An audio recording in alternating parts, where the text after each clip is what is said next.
Hey guys, Jay here, welcome to Models Memories Weekly, episode 124. Models and Memories is a show about nothing and is filmed in front of a live studio audience. This is a show where I talk about my painting, modeling, and wargaming experiences from the week. Now you might be thinking to yourself, Jay, you put out 3 YouTube videos a week and you stream twice a week. How could I possibly have more to say? Well, I do, and here goes. This week, something that I've been waiting for forever is finally hitting pre-order, and Games Workshop might actually have some merch that's good. But first, do you love a good bowl of cereal and milk? Well, I do, and today's sponsor might reawaken those dormant childhood memories. Magic Spoon is a modern twist on your classic Saturday morning bowl of cereal with 0 grams of sugar, 13 to 14 grams of protein, 4 to 5 net grams of carbs, and 0 artificial flavors in each serving. Their variety pack contains 4 flavors: cocoa, a chocolatey flavored snack; frosted, which tastes like vanilla and a little bit of marshmallow, it definitely tastes the sweetest; fruity, this one's definitely my favorite, with a big bowl of milk, it tastes heavenly; and peanut butter, who doesn't love peanut butter? Magic Spoon brings you a high protein meal or treat that tastes just like you remember, and you can eat it at any time of day. And Magic Spoon is so confident in their product that it's backed with their 100% happiness guarantee, so if you don't like it for any reason, they'll refund your money, no questions asked. I have been thoroughly enjoying the variety pack. In fact, they're all empty. To try Magic Spoon for yourself, type in magicspoon.com/EOB or simply follow the link in the description below or scan the QR code on the screen and use our promo code EOB at checkout to get 5% off any order. A big thanks to Magic Spoon for sponsoring this episode. I want to eat dessert first and talk about the Lancer, the Cerastus Knight Lancer. Finally, after long last, it's coming out in plastic. It's gonna be glorious. Unfortunately, it is just the Lancer. I was kind of hoping that all 3 of the Cerastus Knights, I guess there's technically 4, but no one cares about the Adeptus Mechanicus one, all 3 of the Knights would come in the same box with all the weapon options so you can magnetize them, get them all perfect. It doesn't seem like that's how it's going to be. They've only mentioned the Lancer every single time, and they do all have completely different weapon loadouts and different shoulders and helmets for some reason, so I guess they're different enough that they could all use a different box, but it would have been really cool if they all came together. Although, the Lancer is kind of the one that's good. Like, the Lancer is an incredible weapon. The Cerastus Shock Lance. 5 attacks, hitting on 2, strength 20. You desperately need strength 20 because holy moly, are tanks unbelievably hard to kill this edition. This is maybe a little bit of foreshadowing of how my game against Sean this weekend went, but let's just say Thunderhammers hit or wound on 5s. And it's really, really disappointing. But that's a really, really good weapon. Damage 8. Damage 8. Yes, please. Now this pupper clocks in at 495 points, so it's very, very expensive. Not insanely expensive as far as knights go, like it's not even getting close to Titan range, but it is a very, very big points investment. But man, if it's just going to be knocking out tanks every turn, I think it seems like a lot of fun. I love the long leggy knights. I do think that the regular old Imperial Knight is one of the best kits Games Workshop has ever made. Super fun, very impressive. I've got 2 of them. Definitely need some more, and I want the long leggy ones. Also, this kit is gonna cost $200. So $170 with the 15% off if you buy it from a separate place than the Games Workshop web store. Really, really expensive, but at least it is quite a bit taller than the regular Knights, the really, really big, impressive model. And the Lance and the shield, the like see-through shield, definitely gonna probably throw a little bit of like clear plastic in there and do a little airbrushing to make it look like it's shimmery and shiny as opposed to just a shield that doesn't exist. But man, the Lancer is really, really impressive. And although my favorite is the Knight Acheron, the flamethrower chain gauntlet one, weirdly enough, the chain gauntlet and the Knight Castigator's Tempest sword is exactly the same weapon profile, which is very random. Games Workshop tends to make things, even things that are similar, just a little different, like just switching around a toughness or a strength or something. They are identical weapons in both their sweep and strike profiles. The only difference is their actual gun weapon.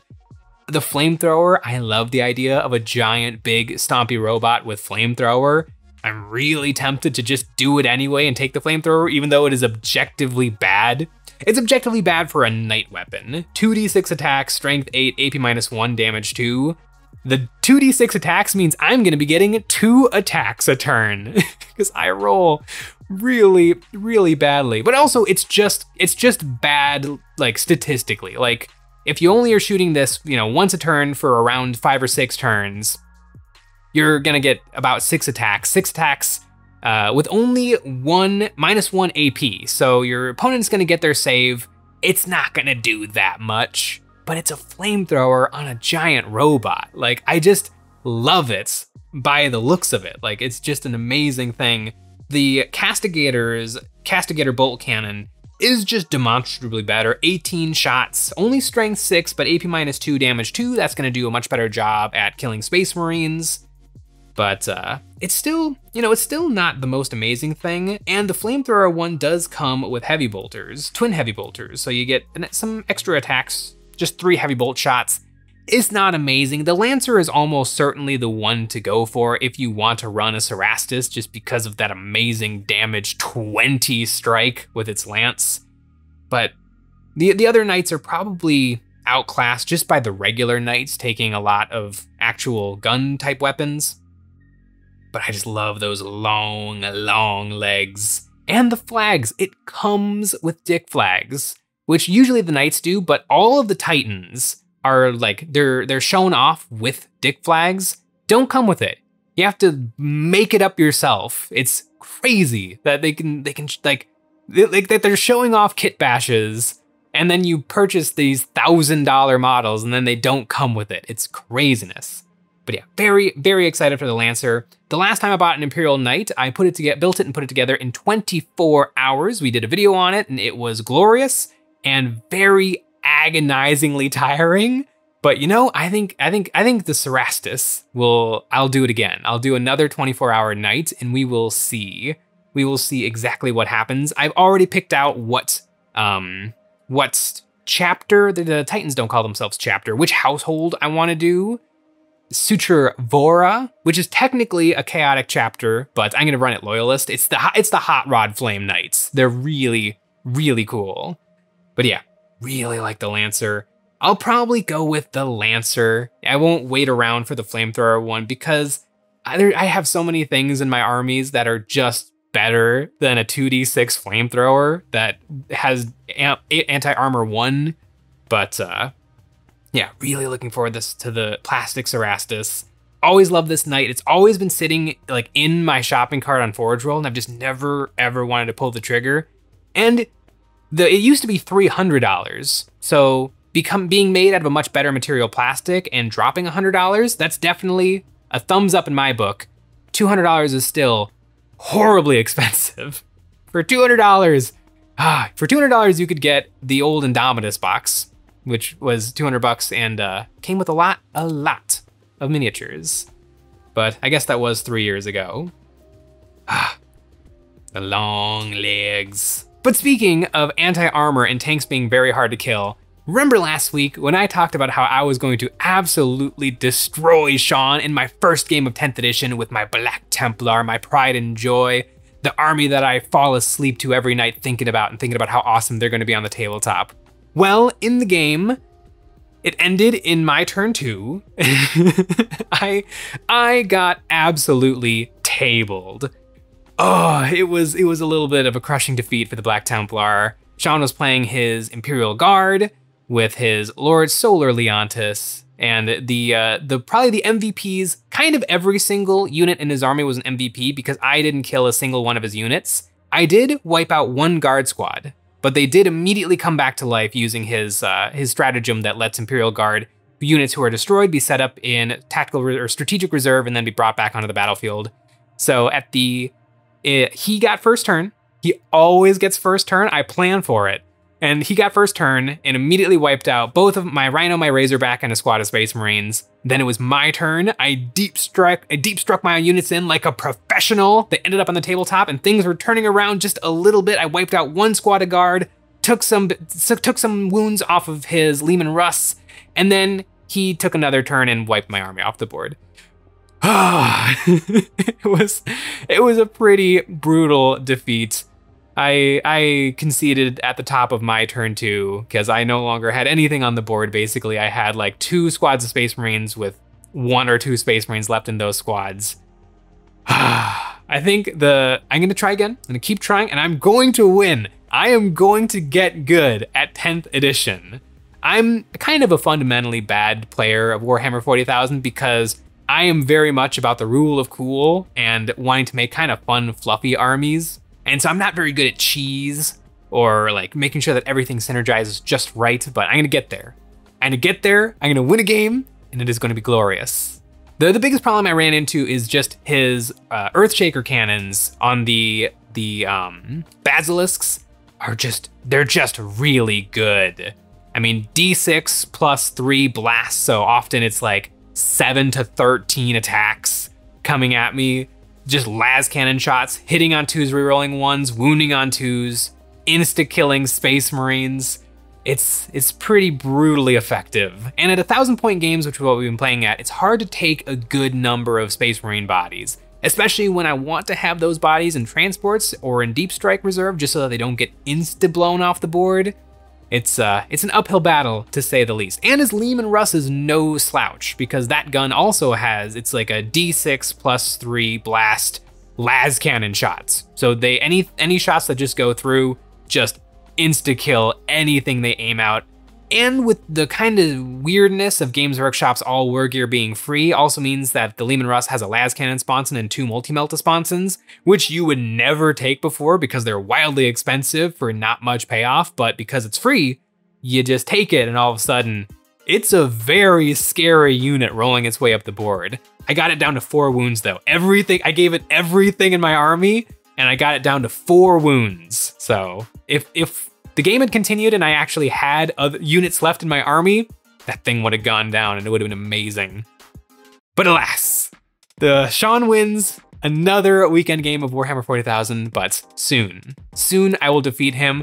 And please leave a comment if you have any ideas or tricks or techniques that I could use to maybe get a leg up on Sean and his parking lot guard list. That would be much appreciated because it is a rough slog. But I'll get there. I also played with almost all old Marines because they're just a little bit cheaper than Primaris, and so I actually used a lot of old school Crusader squads and just old school Crusader squads and Assault Marines with jump pack to just get more bodies on the field so they didn't die as fast as like 5-man squads or 10-man squads of Primaris Space Marines. The only Primaris I brought in my list was actually the Flamethrower Marines, and they performed admirably. I put 2 squads of 5 in a drop podded them in, and they both popped out. One of them wiped a squad of Death Corps of Krieg, and the other one killed half a squad of Death Corps of Krieg. You don't want to half kill Death Corps of Krieg because they resurrect D3 guys every single turn, and because Sean's rolling the dice, it's 3. It's gonna be 3 guys coming back every single turn. Although they did just get FAQ'd, because previously, nobody knew exactly how the Death Corps of Krieg get their med pack that lets them resurrect models. And so some people were arguing that you can't do it because Games Workshop forgot to say which model it actually gets applied to. Some people were saying that in a 20-man squad, you could actually bring 2 and resurrect 2 D3 guys. Nope, it's just, you just get to take 1 med pack, D3 guys come back a turn, which is what we all assumed it was gonna be, except for the real cheeseheads. And I'm not just talking about Wisconsinites, but the real cheeseheads who were thinking that you get 2 D3 guard back a turn. A little bit ridiculous, but yeah.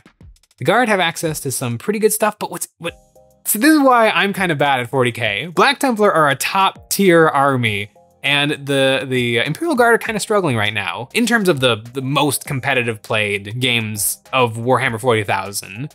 For the vast majority of people, it doesn't matter at all. It's just like, Billy's pretty darn good with his Leagues of Votann, so he's just crushing us.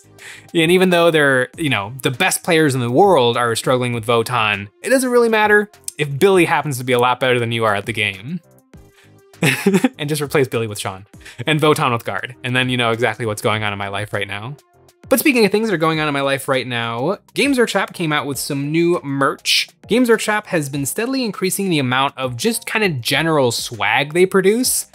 The meme of the candles is fantastic. I think there's Tau pheromones. It's absolutely ridiculous. And they also made the famous Christmas squig that had to be recalled because the little decorations on it could be a choking hazard for little kids. Love the swag. It's pretty much garbage, like bathrobes and an umbrella, but they actually did have one that is actually a generally good idea, and it is a desk mat. A neoprene desk mat with the characters, the different factions in Warhammer 40,000. Two different versions of it. One of them is just the factions of Warhammer 40,000, minus the Votann. And is there anything else missing? Definitely the Votann, and the Imperial Guard aren't there. Games Workshop really doesn't care about the Imperial Guard, but it looks pretty good. But the one that I'm actually a little bit interested in is the old school mat with the 2nd and 3rd edition Codex cover arts on it. That looks pretty darn slick. And I don't know if it was the same artist who did all of these cover arts, but they look really good together. I mean, I own all of these books and they look really good on the shelf. Unbelievably bright, saturated poppy colors. It looks really, really nice. I don't know if I'm gonna be picking this up because I already have my Linus Tech Tips desk mat and it's really, really nice, but this is actually some quality swag. Like, it's not just the Warhammer logo laser cut onto some coasters or a mug. This is actually a product that people might actually enjoy and use. And it does look pretty darn slick. It reminds me a little bit of the Warhammer stamps, the Warhammer stamp collection, which we actually have some. They're really funny. They're very, very silly. And I always wonder about swag, because does swag sort of devalue because Games Workshop products they consider them like kind of like a luxury good or a very, very high quality item. And they probably are the best quality wargaming miniatures around. There are some companies like Kingdom Death or maybe Arena Rex that makes very boutique like resin miniatures that are technically better than Games Workshop miniatures, but just in terms of like plastic models for gaming, I don't think anything is really touching Games Workshop yet, especially not to scale, because Games Workshop has thousands upon thousands of products. So it's gonna be a very long time before something comes into the scene that actually dethrones Games Workshop in terms of just quality. But is selling just kind of garbage merch, does that put any sort of a stain or a blight on the overall aesthetic of the overall picture being painted? Because I don't know, part of me says it does a little bit, that, you know, you've got these really, really cool Space Marines and then you get a plush toy of a Nurgle, of like a Nurgling. There's a little bit of a weird juxtaposition there, but also part of me just thinks that you just ignore anything that you're not interested in, like you do with everything in life at all times. So I don't know. Once again, leave a comment if you think that the merch is really dumb and you don't like it, or if you think the merch is cool every now and again. You know, maybe not coasters and mugs, but something like a desk mat with some really cool artwork on it. That's gonna be pretty neat.